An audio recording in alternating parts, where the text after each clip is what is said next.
सबको जय मसीह की। आइए हम परमेश्वर के पवित्र वचन से पढ़ते हैं। अय्यूब उसका 2 अध्याय। अय्यूब की द्वितीय परीक्षा। फिर एक और दिन यहोवा परमेश्वर के पुत्र उसके सामने उपस्थित हुए और उनके बीच शैतान भी उसके सामने उपस्थित हुआ। यहोवा ने शैतान से पूछा, तू कहाँ से आता है? शैतान ने यहोवा को उत्तर दिया, इधर उधर घूमते फिरते और डोलते डालते आया हूँ। यहोवा ने शैतान से पूछा, क्या तूने मेरे दास अय्यूब पर ध्यान दिया है कि पृथ्वी पर उसके तुल्य खरा और सीधा और मेरा भय मानने वाला और बुराई से दूर रहने वाला मनुष्य और कोई नहीं है। यद्यपि तूने मुझे बिना कारण उसका सत्यानाश करने को उभारा तो भी वह अब तक अपनी खराई पर बना है।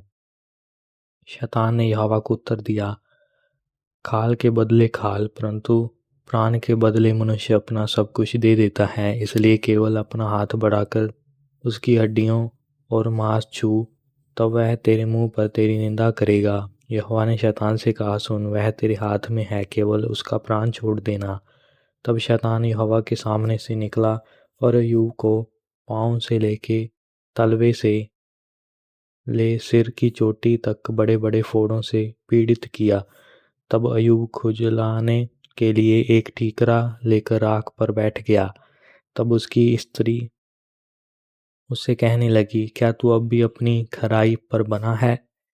परमेश्वर की निंदा कर और चाहे मर जाए तो मर जा।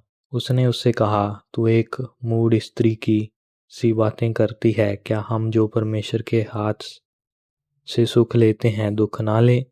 इन सब बातों में भी अय्यूब ने अपने मुंह से कोई पाप नहीं किया। अय्यूब के मित्रों का आगमन।